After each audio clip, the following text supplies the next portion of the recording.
Welcome to the Dynasty Dugout Show, a podcast covering all things minor league baseball. Get a front row seat to the action with everything you need to know about the future stars of Major League Baseball. And now, here's your host, Chris Clegg. What is up, folks? Welcome to the show. It's Friday, it's June the 6th. Made it almost to the weekend. Here to break down some more minor league baseball. I do apologize. No show yesterday. Just had a lot going on. I wasn't able to record the show. But again, we're back. There's plenty to talk about. I'll talk about some stuff from previous day as well, because I did go to a game on Wednesday. I'll be at another game tonight. So a lot to break down and talk about. So let's do that right off the get-go. We'll talk about Payton Tolle. We'll talk about Luke Sinnard, who I also saw a pretty good pitching matchup. Maybe the stats don't tell that story, but pretty good starts for both overall, I thought, at least. But first, the show's brought to you by Connect Roasters. Connect Roasters is Ian Happ's coffee company.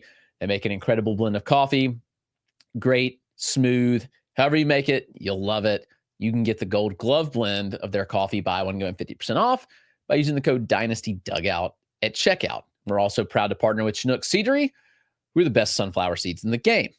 Chinook has a wide variety of flavors. I've shown you the last few days. I've had some sweet, some cinnamon toast. Yesterday, it was some lemon pepper with the Bobby Witt special edition. You can go get some Chinook seeds 10% off using the code Dynasty Dugout checkout at chinookseedery.com. All right, right off the start, let's dive in on Wednesday because I had some live looks. Payton Tolle, Luke Sinnard. Payton Tolle struggled out of the gate. Now, this wasn't typical Payton Tolle. I have this bad thing where I kind of jinx myself when I'm talking to scouts, and a couple of my scout friends had not seen Payton Tolle, and so I'm hyping him up like his roam lineup's bad, like Tolle's going to carve him up. Well, what did Tolle do? He proceeded to kind of lay an egg in the early part of the game where it was pretty rough. He was getting hit extremely hard. He was not missing bats, and I was a little bit embarrassed. I've done this before. I've done this with Bubba Chandler early in his career, hyping him up to a scout. I did it with Nestor Herman this spring where I hyped Nestor to somebody who hadn't seen him. And then Nestor was terrible, at least for the first inning of that spring breakout appearance. But Tolle, man, he was hit around. He showed his typical stuff. He just wasn't locating. It wasn't confusing any of the hitters, which I thought he was going to come out with like 20 whiffs against Rome, if we're being honest, just given the fact that that team's not good. Now, he worked through a scoreless first pretty easily, but then he starts the second with a walk, a double, sac fly, and then he gets out of the inning with two flyouts that were hit kind of hard. Third inning, starts it with a homer to Lisandro Espinosa. He hits Patrick Cloisy, and then a couple more runs scores 4-0 after 3 innings. Tolle kind of struggled a bit, but something changed in the dugout. I don't know what happened. I thought Tolle was coming out of the game. Like, that's where the point it was at. That's why he was bad. He comes back out in the fourth, and this man is on a mission. And I applaud. This is what I like to see when I'm scouting a prospect. When you can struggle like this, and you come back and dominate, that's exactly what he did. So Tolle recorded the final, like, he didn't allow a hit or a walk in the final 10 batters. So retired his final 10 batters faced. So 4th through 6th inning, retired everybody, and he retired, obviously, the last batter in the third. He struck out 7 of those guys. Fastball for Tolle was sitting 94, 95 in the first 3 innings. He didn't have a single one below 95 in the third or in the 4th through 6th. He was sitting 96 to 7, like every fastball. It was absurd. You can see it, like, he's revved up.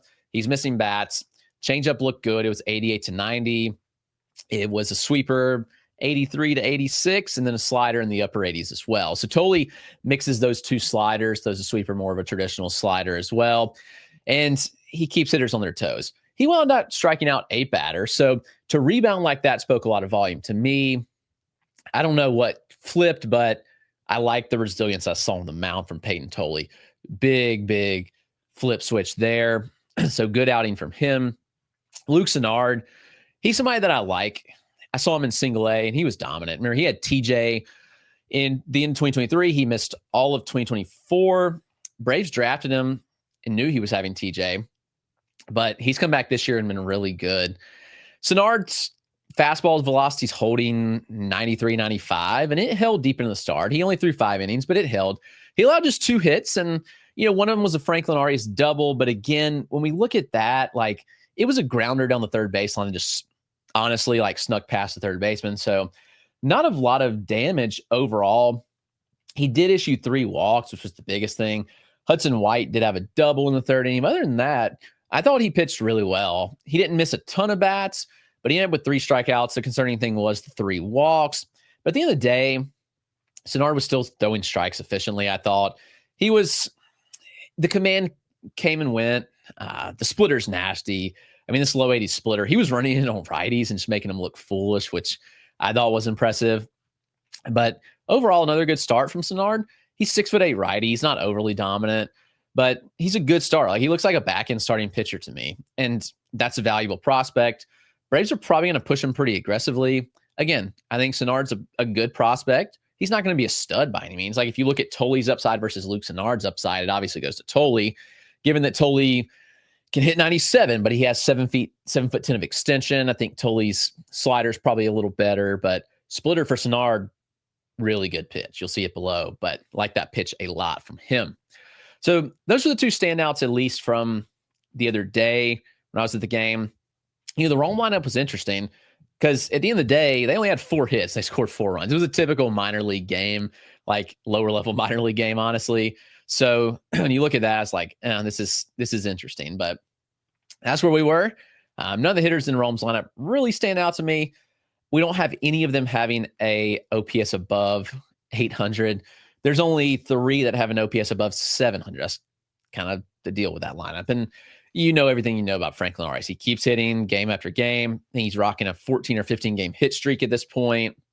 Antonio Anderson's looked good. Miguel Bleis has looked good. Let's actually talk about Bleis, because last night Miguel Bleis had a 2-homer game. Is Miguel Bleis back? Maybe. Miguel Bleis is tooled up for days. Like, you look at the tool set that he brings to the table, and it's impressive. Bleis can hit for power.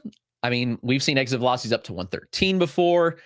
The 9th percentiles are always above average to plus. Like, raw power's plus for sure. I think it's above average game power. He's above average to plus runner. Like, he can really move down the line. He's efficient on the base pass. He's up to 11 steals, just 2 caught stealings this year. So he's pretty efficient when he gets going. And he's up to 9 home runs now after yesterday's 2-home run game. So Bleis did start the year a little slow because he had a quad injury early on in the year. He's really picked it up and looks good. So the question is Miguel Bleis going to make enough contact? Just being blunt, I don't like the swing. You could say that about a lot of players. Like Christian Campbell, made it work, didn't love the swing. Bleis is really long on the swing. He gets extended down on every pitch, though. He struggles to stay inside the ball, and he pops up the ball a lot. Like, his pop-up rate has increased. It was bad last year. It's increased this year, actually. But what is Bleis doing to get to the success? Well, he's on time more. He's pulling the ball more often. He's getting the air regularly. So his air pull percentage is really good. That helps. The ground ball rate is up a bit, but the fly ball rate and the pulled air fly ball rate is up. So you like to see that. There's no denying that Miguel Bleis is a really good athlete. He's got tools for days. My concern with Miguel Bleis is simply this, like, will it work? Will this work as he moves up? It's working in high A right now. And I'm not sure if it's going to work in higher levels. Like, it's a rounded swing.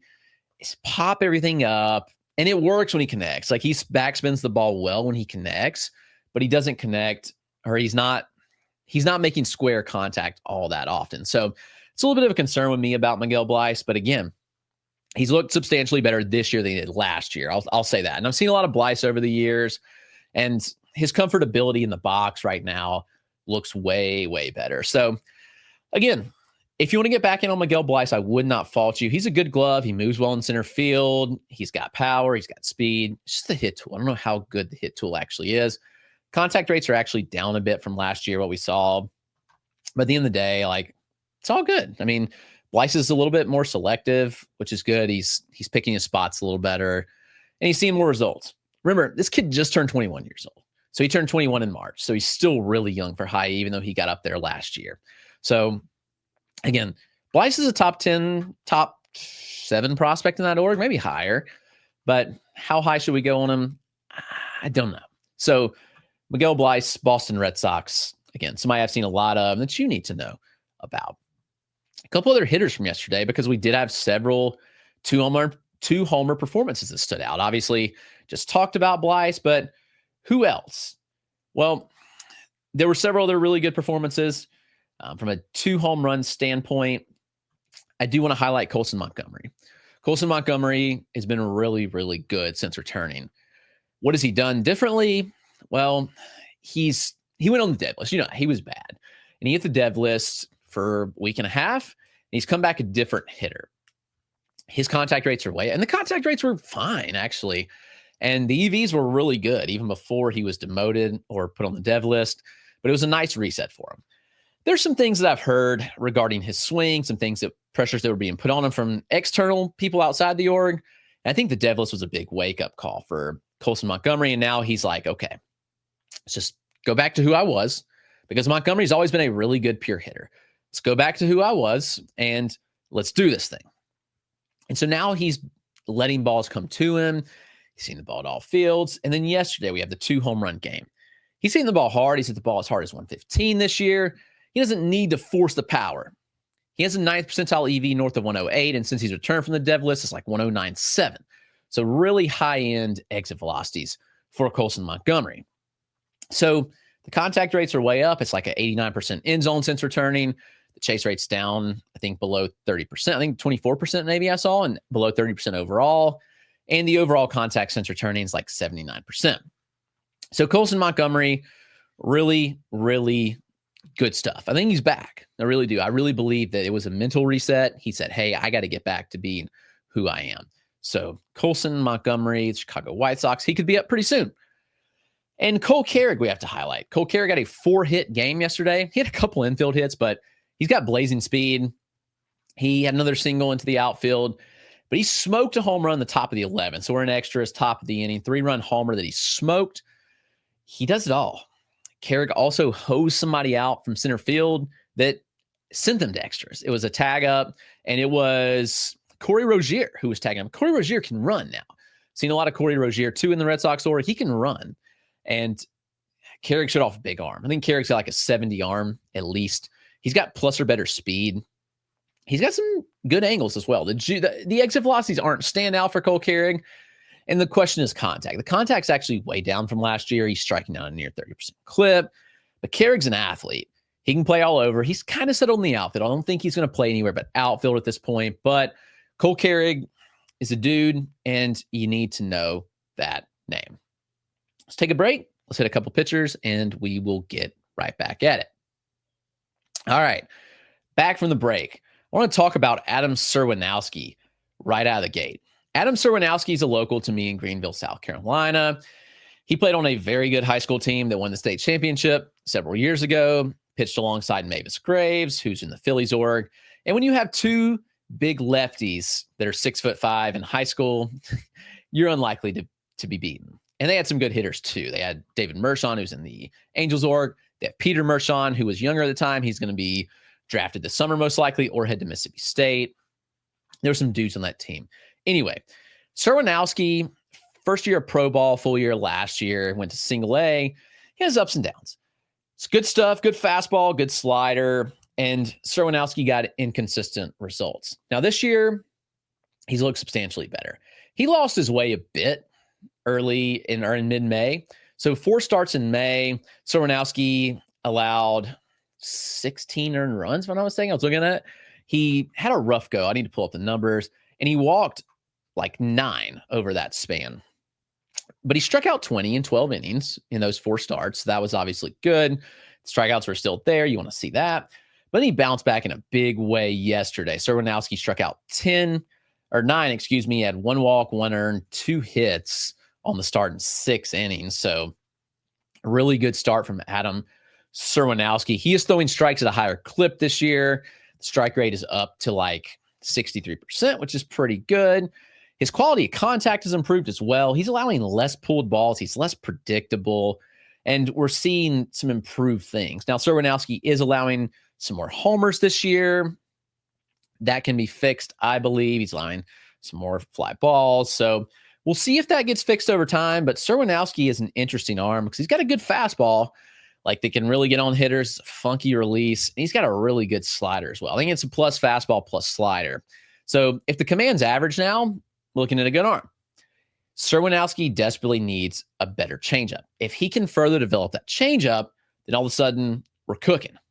It looks like it could be a really, really good arm. He could be a top 100 arm. Would not shock me a bit. If you look on the surface, Serwinowski has a 5.12 ERA, a 1.37 whip, and that's across 38 innings this year. He does have a near 33% strikeout rate and a 10.6% walk rate. So Serwinowski's first pitch strike rate's up 10 percentage points. Great. Love to see that. But I think Serwinowski could be a dude over time. Let's see where it goes. Tobias Myers went down. He dominated. Shocker. He needs to be back in the majors. Hopefully he gets it right. Garrett Edwards of the Rays. This is an interesting prospect. I've seen Garrett Edwards twice this year. I saw him in the first start of the season on opening weekend when Bowling Green was down in Greenville. Also saw him pitch in Spartanburg. Garrett Edwards is interesting. 11th round pick out of LSU in 2023. He had a $500K bonus, so an overslot bonus for the 11th round where the bonus is $150K. So he got well over slot. 53 innings this year. Edwards has a 2.68 ERA, and he's got a 104 whip. He doesn't strike out a lot of guys, but he's got a 23% strikeout rate and an 8% walk rate. So you like to see those things. And Edwards had his best start of the year by far yesterday. He went 6 innings, 3 hits, 1 earned, 2 walks, and 9 strikeouts. So Edwards is interesting. I look at him, it's like, okay, this guy, and honestly, like when I watch him, I'm like, okay, this guy can pitch. Like there's pitchability there. It's not like overwhelming stuff by any means. Like it's going to pull up the numbers from what I saw when I saw him earlier in the year and what the pitch data was like for Garrett Edwards. Because honestly, like I walked away and I was like, I feel like he should be a little better than what the results showed. Like his fastball worked like 93 to 95. And honestly, like I thought there were some decent traits from like a IVB standpoint and stuff like that. He was an interesting arm to at least follow. Now the fastball I'm noticing did tick down. He was 91, 93 in the 5th inning of the first start that I saw him. It's like, okay, like you want to see a little more from that, but it was a pretty good changeup. I did know the changeup was pretty good. It was in the upper 80s, 86 to 88. I think he was down to some 85s by the end of the game, but I thought it looked pretty good. That was a pitch that kind of caught my eye. And the slider, good as well. Slider worked in the mid 80s. It was 85, some 87s in there on that pitch. Edwards is an interesting arm, and the results are coming. Again, he's a college arm. He's in high A. We do want to see a little more at this point, but Edwards has not pitched a lot. So that's something to note that Garrett Edwards has missed a lot of time injured, and we're already up to 53 innings this year. That's huge. 53 innings and 11 starts is notable considering Edwards didn't miss substantial time last year, and he pitched just 13 innings in the minors. So he's pretty built up, and to go 6 innings, I thought was pretty notable here. So good stuff from Garrett Edwards yesterday, who had a career best start. Keep an eye on him. I just like, he's an interesting arm at least. And so when I saw him a couple times this year, I walked away and was like, yeah, there could be something here. Cameron Weston of the Orioles might be on the verge of a call-up, so keep an eye on him. He's a fascinating arm.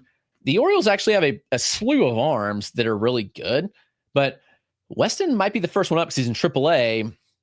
He has been in AAA all year, and all the surface numbers, 4.31 ERA, 1.34 whip. Weston's good, and there's a lot to like there in this profile. It's a deep arsenal. We're looking at fastball, slider, change, split, cut.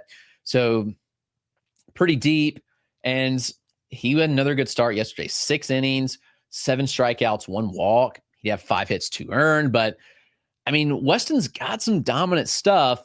The Orioles need arms. What's to say Weston is not up soon? He's 24.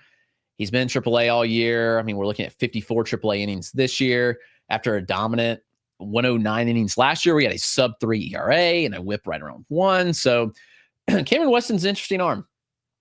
Might see him in Baltimore. Name to know if you want to stash. I don't think he's like must stash right now, but we're getting closer to seeing Cameron Weston in the majors, I think. And Troy Melton, got to note Troy Melton, who I love Troy Melton heading into 2024. Then he was kind of bad last year. And I was like, okay, like what's going on now with Melton? And then he comes back this year and he's been rather impressive. So Melton made his first AAA start. That's notable. Tigers organization. He had 4 2/3 innings, 7 strikeouts, no walks. He did allow 2 homers, but that's really, he's only allowed 3 homers all year. So was it a AAA thing? Was it location? I don't know. Like, I don't want to write too much home about like those 2 home runs. But again, Melton has looked significantly better this year. That's a major encouragement for me that we've seen Melton take those steps that I really thought that he can make, because I mean, this is somebody that he has the ingredients where he can be really good. Jonathan Rodriguez hit a home run. Milan Tolentino hit a home run. So, I mean, Jonathan Rodriguez he's a power hitter, so not shocking there. But Melton, his fastball's averaging 96 this year. He's up to 99, which is notable. He spins it pretty well. He gets good vert on it. He's on a cutter in the upper 80s, around 90. He's got a slider in the mid 80s, changeups 88 to 89. Some good pitch traits with Melton where it's like, yeah, I mean, you can certainly see the potential. And hopefully Melton gets to the majors. I think he's on the verge of getting to the majors soon with the Tigers. And he's 24. I mean, this is somebody that has like top 100 pedigree, honestly. Like fastballs plus the way it works. I mean, look at the pitch data on the fastball, and he can really spin it. He creates good ride from the release point. It's a good offering, and he missed a lot of bats on it yesterday, which was really encouraging. He's got a couple secondaries. I mean, the curveball has really good depth in the mid to upper 70s and good sweep, so 2-plane break there. Changeup has like 10 to 15 inches of fade in the upper 80s, around 90. So again, that's a good offering. I mean, honestly, like you could classify the cutter and say it's cutter and slider blend at times, but the cutter does have more carry than the slider, and the slider more depth. But Troy Melton's a guy that you want to know. I think he's a good arm. Watch out for him. I think that's going to do it. Thank you for tuning into the show today. Appreciate all the support. Hope you have an awesome Friday, and tune back in tomorrow. We'll be back with you then.